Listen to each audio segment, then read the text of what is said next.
Hello and welcome to the Leadership Matters podcast, the podcast for people passionate about leadership and organisational performance, offering up insight and inspiration from peers who have great experience to share from developing leaders in some of the world's leading organisations. I'm your host, Andy Dent of the Oxford Group, and here at the Oxford Group we've had the privilege of developing leaders at organisations across the globe for over 35 years. We fundamentally believe that leadership matters. As leaders, what we choose to focus on and how we show up on a day-to-day basis really does shape organisations and the people experience. So if you're interested in learning more about leadership development, then this is definitely the podcast for you. As it's our first season, we'd love you to subscribe or hit like today to fuel us on the journey to more episodes.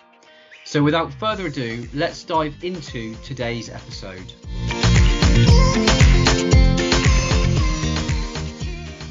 Hello and welcome to the Leadership Matters podcast. I'm Andy Dent, really pleased to have Gary Shewan with us today, Learning and Development Consultant from Legal and General. Gary and I have known each other for, well, we were just trying to work this out, but we reckon it's about 5 years. For our mutual love for 5 conversations and all things leadership development. And when we put together the format for this podcast, Gary, you were one of the first people that came into my mind. I would say that, wouldn't I? But no, genuinely. Is that because I talk so much? Absolutely. We'll definitely fill the time, that is for sure. But you've got a great story, so really looking forward to getting into that with you today. So I guess to get us going, where did your passion for L&D, and more specifically leadership development, grow from? Oh, where do I start? I think it's come over time from, I think quite early on in my career, I was probably quite often pushed out my comfort zone in lots of different jobs I've been in over time. And I found myself working in the L&D world probably in my mid-20s. And I think my passion has always been around, I guess, supporting people at the early stages of their career, in helping them move into their first people manager role and first kind of leadership role. So I think my passion for that came from situations I was put into in my early career, and a passion to support people, guide them, share best practice, that kind of thing. So it's been around as long as I can remember being around. And give us a bit of a potted history of your growth into the role that you're in now. It's always nice to hear people's journey as to how they've got to the destination that they're in. I know you've got a really interesting backstory. It's a complicated one, Andy, and it's a really hard one. Let me try and kind of summarise it, because I mean, I'm a kid that grew up in the Northeast. By the time I was 11, 12, I was working, doing paper rounds, milk rounds. I had a Saturday job in a hair salon when I was about 12, 13. And that's basically, I discovered that I had a real passion and actually was quite good at that. So when I left school, I went to college for a couple of years, became a qualified hairdresser, and thought, I don't want to be stuck in a salon all day. It's not what I'm about. And I applied for a job in the Falkland Islands at random. I thought it was in Scotland at the time. So I applied for a job in the Falklands, and I spent a year when I was 18, 19, working in the Falklands in the mid-80s, just after the war. And that's, so I guess there's a reason for me telling you that, because that's where I really started to be pushed out of my comfort zone. And if you want to buy the book, there is a story out there as well about that. But then, just to kind of summarise a bit of my career, when I came back, I worked in the retail industry for organisations like Next. Then I moved into the hospitality industry, spent 10 years working for Whitbread, travelling the country and the world a little bit, opening restaurants, TGI Fridays. And that's when I got a real passion for L&D, because I became a new store openings training manager, where I would take a team of trainers around the country, open up restaurants, and I would send them to restaurants abroad as part of their development. 10 years at Whitbread, then moved into working in contract catering and L&D, and then I set up my own L&D consultancy. Did that for about 10 years, and it exhausted me, so I then wanted a proper job, 9 to 5, which I now do working at Legal and General. That's probably the quickest I could do that. You've done very well, yeah. And some interesting stuff in there as well. So I guess what we're really interested to hear more about in this podcast is your approach to inspiring leaders. So what do you think makes the big difference in terms of changing behaviours or shifting performance? Where do you start? Where do we start on that? I think if I quote some of Stephen Covey, 7 Habits of Highly Effective People, and if you kind of think about some of the things he talked about in his book about starting with the end in mind, and I think for me I've always had a passion for demonstrating a return on the investment of learning and development. And there's a couple of things that we might talk about later on where I can kind of back that up. But if you think about the kind of, even the Kirkpatrick model, not like the whole evaluation piece, things like people reflecting on their learning, demonstrating an impact on what they're doing with regard to their behaviours is always, I think that's a given. But for me, it's always about that kind of bigger return on investment. And I think when I'm sitting down with some of our senior leaders and I really want to understand the shift that they want to see, then for me, it's about that focus about starting with the end in mind. And yeah, I think if I think about the Leading with Emotional Intelligence program that we've been delivering for the last 3 years, our Step Forward Talent Development program, we like to take people through a journey. We like to take people through a journey where we take them out of that comfort zone. And the phrase I use a lot is the more time you spend out your comfort zone, the more it becomes your comfort zone. And I think that's where my passion for L&D has always been about supporting people quite early on in their career. So I think it is about that push, it's about the enthusiasm, it's about them being able to recognise and really see a difference in what they're doing and the impact of what they're doing. And I'm really keen to kind of measure all that impact as well. Yeah. Does that make sense? It does, absolutely. And what about, so you talk about that, taking people out of their comfort zones for that to become the norm. What types of examples have you got of stuff that's really worked to do that in the right way for your organisation? Well, yeah, I mean, actually that's quite timely at the minute. So on our talent development program, so we take a cohort of about 12 to 16 delegates every year through a development program. It's a 12-month development program. And these are people that we see as our future talent. So we want to accelerate their development. Now, part of that 12-month program is they work on projects in pairs, projects that they can bring and say, okay, I want to work on this because I think it'll improve the business area I work in. It might be linked to financial savings, to process improvement, to improved engagement. So they need to really think about the kind of projects that they want to work on. So they start on the project quite early on. They start getting training on project management. But the big thing that they've got to focus on is 8-9 months later is they've got to present their project to our senior talent board. So we have a group of about 8 or 9 leaders that about 8-9 months into the program, they've got to present to. So every month they're going through different elements of presentation skills training, project training. They'll rehearse, they'll practice their presentations in front of each other. They'll do it virtually, they'll do it face to face. But the whole part of it kind of leads up to them standing in a room presenting to a group of 7 or 8 leaders that are in the talent board. And the shift you see from these kind of fairly junior at times, grade 1s, 2s and 3s in our business areas, who are presenting to grade 6s and 7s and heads of departments, and the confidence that you see that they build over time.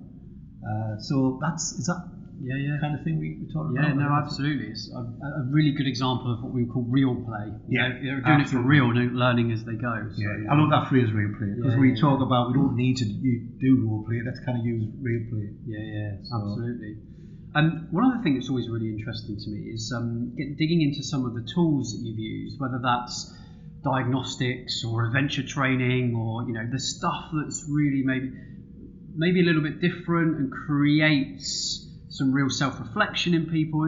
I know you've done lots of stuff in that space. Really interested in your thoughts on what works, and it might be in different contexts. Yeah, there's loads of ways in which, again, if I give probably a fairly basic example, is what we like to do is demonstrate a shift in their behaviour. And sometimes that's quite subjective. But what we do is at the beginning of the talent program, they complete a Belvin profiling tool. It's a 360 profiling tool. They'll look at it, they'll look at the behaviours that people are using to describe them, and they'll look at what they want to work on. It might be strengths that they want to demonstrate more of, weaknesses that they want to maybe kind of learn how to manage. And then 12 to 14 months later, we'll do the Belbin again. We'll see a shift in their behaviour. But what we do is we also take them away for 3 days. It's at a place called Bulls in Tunbridge Wells, where it's a bit like an outbound centre, where they spend 2 or 3 days with each other, really being pushed out their comfort zone, stepping up as leaders maybe for the first time. Might be a chance for them to focus on their decision making, on their leadership skills, on their communication skills. So that is a great example where they'll be doing things they've never done before. They'll be kind of leading a team through a 45-minute activity where they've got to coordinate, they've got to delegate. So that's an example of where they really get pushed out their comfort zone. And then they'll be able to get feedback off their peers around what they did well, that kind of whole stop, start, continue piece as well. So yeah, so that profiling piece is quite key on our leading with emotional intelligence. I think you're aware that we use the emotional capital report for people to really reflect on what elements of their emotional intelligence they kind of want to work on. So it's about measuring the impact for me of all of these interventions. Yeah. What about so I'm thinking like measures and stuff. They all cost budget, they all cost money, and we can see a good return on investment on many of them. Is there anything that you've got in your trainer toolkit? I'm probably asking you to give away some trade secrets here. That's like really, really super impactful, but really cost effective. Oh wow! Let's think.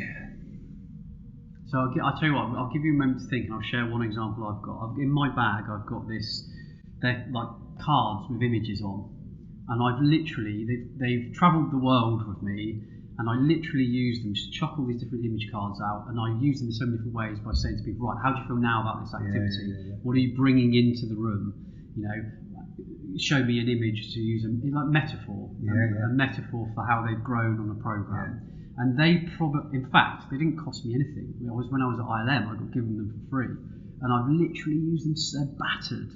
So that's an example of a really cost-effective tool that's really travelled the test of time and been quite useful. You got any examples of that type of stuff? I've got loads of things like that. And ironically, I was running a coaching course about 3 or 4 months ago virtually.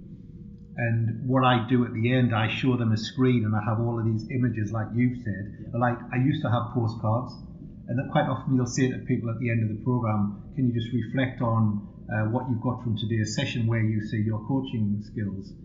But now, like you say, if we show them an image, you get something very, very different. Yeah.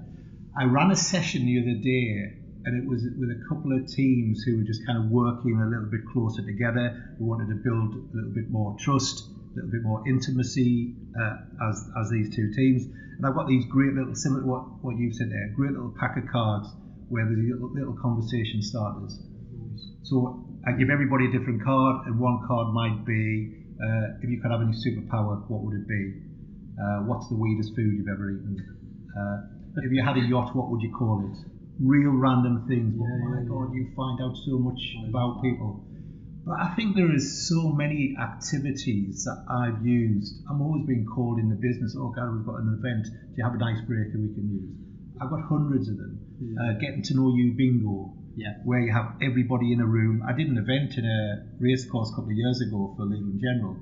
And basically I printed off this A4 piece of paper, and there was about 25 things on it, and you had to find somebody who had an Apple phone, somebody who had the same birth sign as you, somebody that had designer socks on, and everybody's going around mingling with each other. That didn't cost a penny, but people said it's one of the best icebreakers we've ever done. So I've got hundreds of those things because I'm 57-year-old and I've been doing this job for a long time. But the challenge has been to bring those into the virtual world 3 years ago. Yeah, true. And that's been a really interesting journey for me about how I take that toolkit and the one you've given an example of, how I now just bring up an image on the screen with lots of different pictures, pick a picture that describes how you feel about today's training, and you'll just get something a little bit different. And I'm happy to share any of this stuff. No, that's great. It's what we do in the L&D world. Thanks, Gary. That's awesome. So we're going to move on and look at it's a tough old world out there now, isn't it? In terms of what's going on geopolitically in our organisations, in society in general. I think all of that kind of permeates into leadership challenges. So what do you think are the biggest challenges that leaders are facing right now? I think there's a lot of buzzwords going on. I'm not one for buzzwords, but I think there are a lot of buzzwords out there at the minute. And like you say, the speed of change. We've got this program going on at the minute across Legal & General called One Agile Operation. And it's really about how our managers and leaders can be a lot more agile in the way they're working. Obviously we talk about fail fast, learn fast, progress quicker. I think being a lot more agile is really, really kind of key as an for organisations.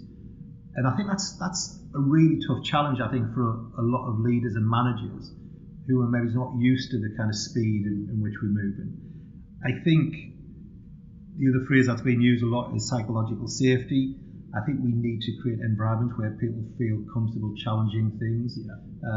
I guess in my early days in my career, I was always told I wasn't very good at the politics. I think now that's probably someone who's being perceived as a positive disruptor. And I think as long as it's constructive, I think we need to create that safety that people feel comfortable challenging. So psychological safety, agility, speed of change, like I say, lots of buzzwords there. But I also think we've got to create the right environment for people to enjoy coming into work. I had a situation last week where my 17-year-old son did a 5-day work experience at Legal & General. He's somebody who's fairly quiet, introverted, didn't really know what he wanted in his career. He's been blown away with what he's seen at Legal & General. He's all of a sudden got a bit of a spring in his step. I want to work there because he's really excited about what he saw, about the people he saw. He was asked a question actually in a session about 3 days in, and he was asked what his first impression was of Legal & General.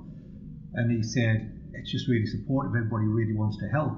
And he was asked, so how does that make you feel? And he says, it makes me feel really safe.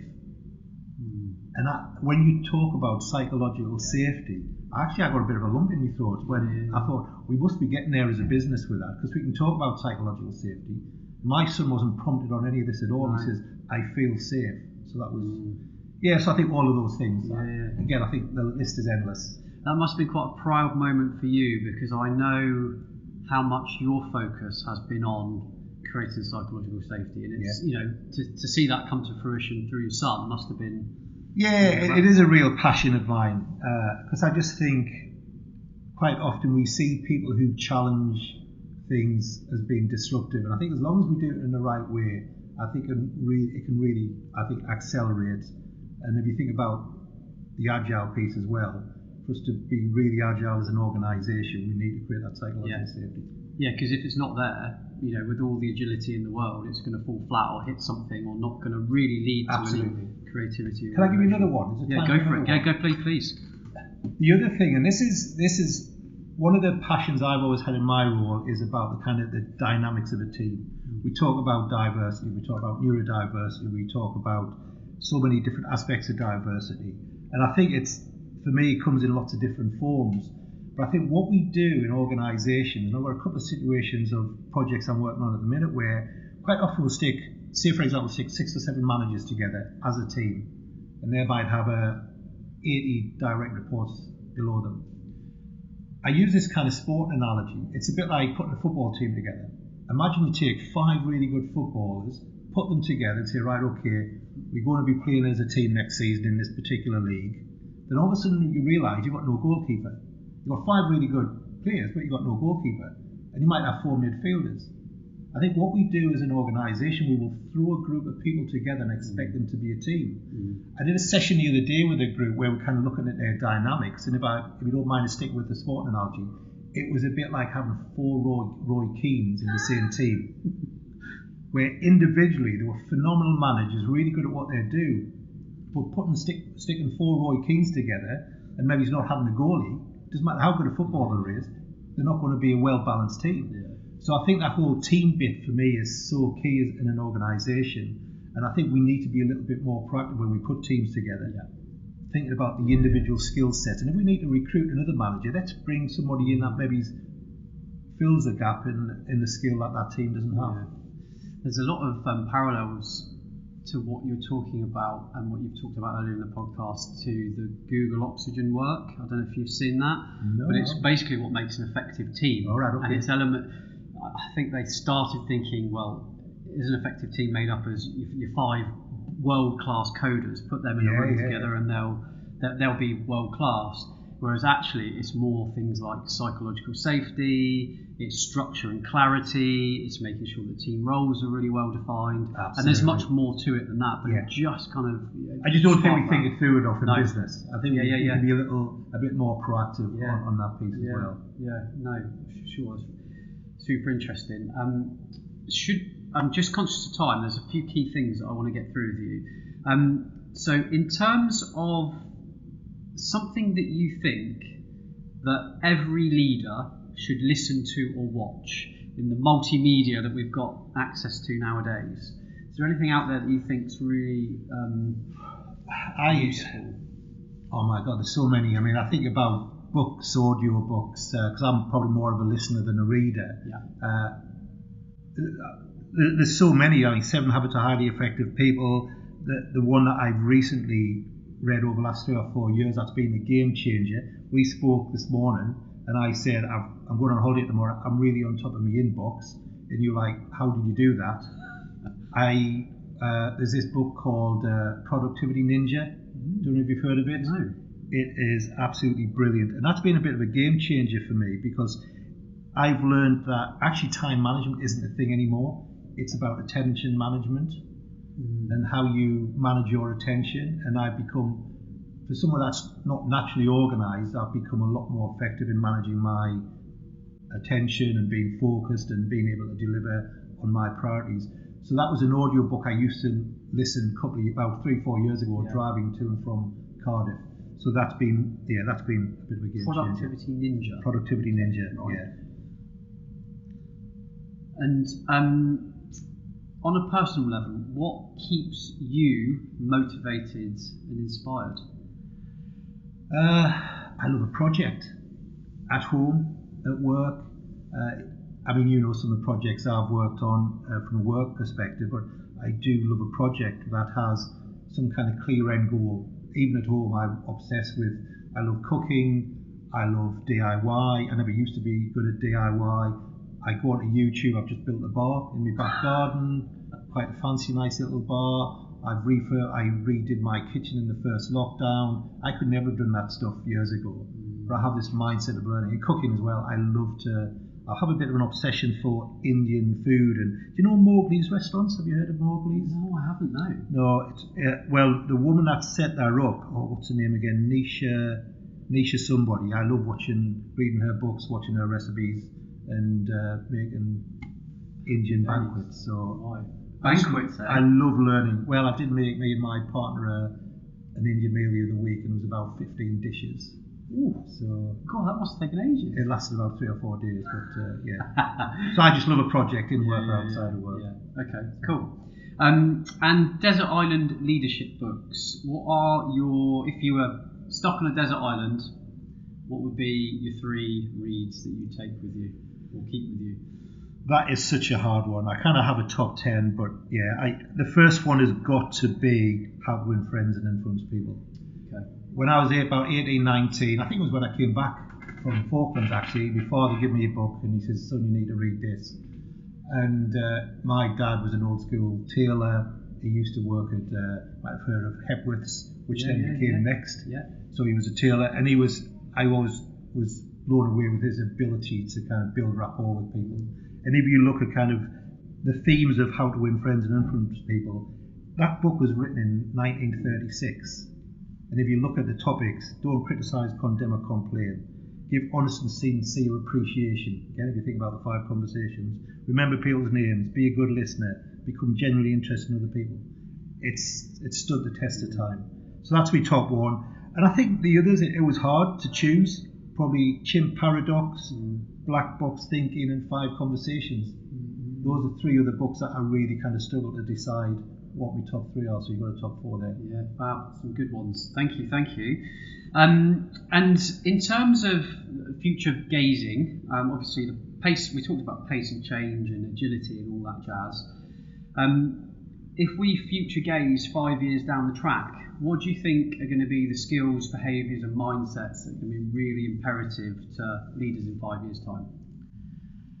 Yeah, I think it's just a continuation of what we've already talked about. I think it's our growth mindset, the agility, the change mindset. I think those things are going to continue just at a quicker pace. Yeah.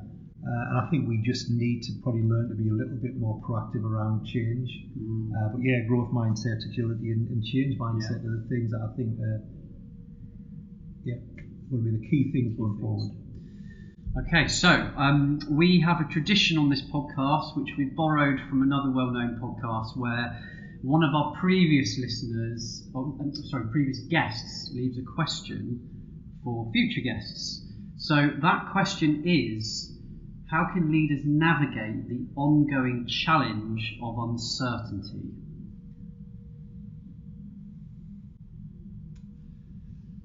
I was going to say it's a tough one, but I don't know if it is, because again, I think it links to everything we've talked about. I think that psychological safety piece is really key, because I don't think we can navigate change at such a pace if we don't listen to people in the business and listen to people who are at the front line who absolutely know what the challenges are. If we have leaders who are sat in their ivory towers, I think in legal in general we don't have that culture at all. And I think we have a very open door policy, and I think that needs to continue to evolve, where people feel safe being a positive disruptor, people feel safe challenging senior leadership teams. So for me, I'm going to say psychological safety, I think, is quite key to that. Can I just dig a little bit deeper on that? Because as you mentioned earlier, it's a bit of a buzzword, the psychological safety thing. I know you've done a lot of work on it. But if you were to share some of the things that worked really, really well in the organisation, I know you've been measuring psychological safety and really making some strides on it.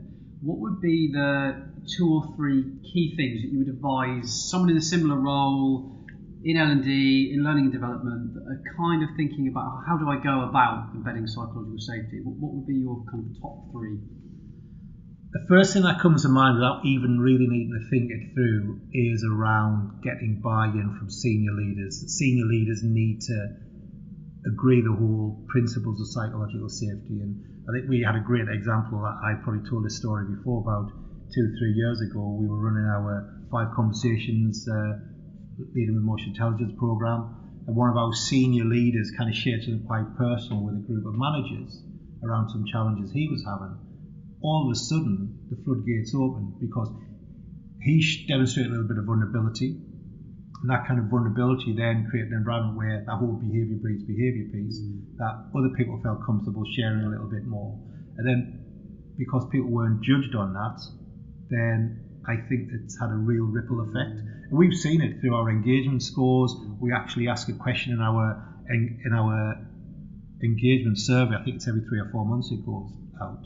And the impact has been phenomenal in the score, where people feel free to kind of speak up without kind of any negative kind of consequence. So I think it's got to come from the top. Measuring it is probably another one which we do and we have done for quite a while, and there's been a real impact in people feeling psychologically safe. The other one I'd say is for people who, through the whole kind of, I guess since lockdown, and a lot of people work from home, I do think we need to get people back face to face in the office. I'm seeing the difference when I'm in the office, and I think I had this conversation a couple of years ago to somebody when they said, I don't think our people want to come back in the office because they're just as productive.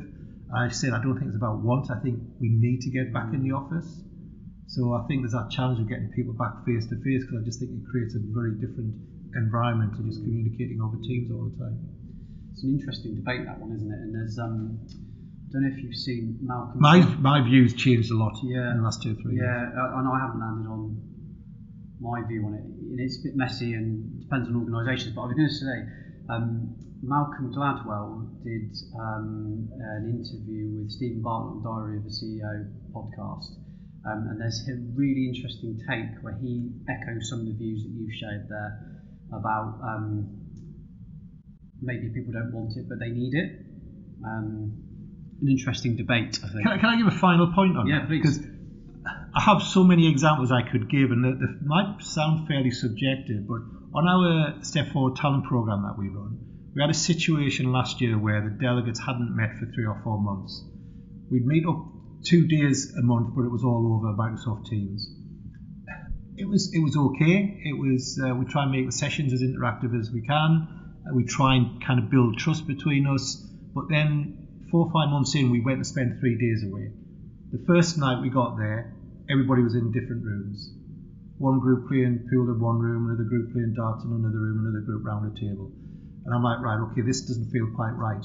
We had the next day where we spent together. That night, the level of trust and the intimacy and the relationships that were built, which would never have been built via Teams in a million years. And now you've got these 12 delegates. In fact, the same's happened this year. Got 2 groups of 12 delegates who were so close and they'll be lifelong friends. They say they don't think they would have formed that friendship if they'd never met face to face. Yeah, it's an interesting one. Is how do we continue to keep the freedom that people have enjoyed and all the research is saying they want to keep, whilst getting people together to have those informal touch point moments that build trust? I know I'm productive at home as I am in the office, but it's not the productive piece, it's the relationship piece. I mean, that's what how to win friends and influence people. Pretty difficult to do some of those things that were written about in 1936 over at Microsoft Teams as it is face to face. Yeah, you've got to be far more conscious, haven't you, about it? Absolutely. And sometimes there isn't the time to do that. Absolutely. So. And time's a massive challenge. And time is a massive challenge, and we could go on for we could carry on this conversation forever. But I would like to say a massive thank you, Gary, for your time and sharing your views and perspectives. It's been an absolute pleasure. Thank you for having me. Thank you. Thanks so much for listening to today's episode. We hope you took some insight or inspiration from the conversation. If you did, please hit the subscribe or like button. And that's not because we want to get loads of sponsors, it's just so we know that you're finding the content worthwhile and we can keep delivering more and more conversations. If you are finding it useful, why not follow us on LinkedIn or check out our website or sign up for our newsletter to keep up to date with upcoming events, insights and articles to help either yourself or the leaders in your organisation. Thanks again.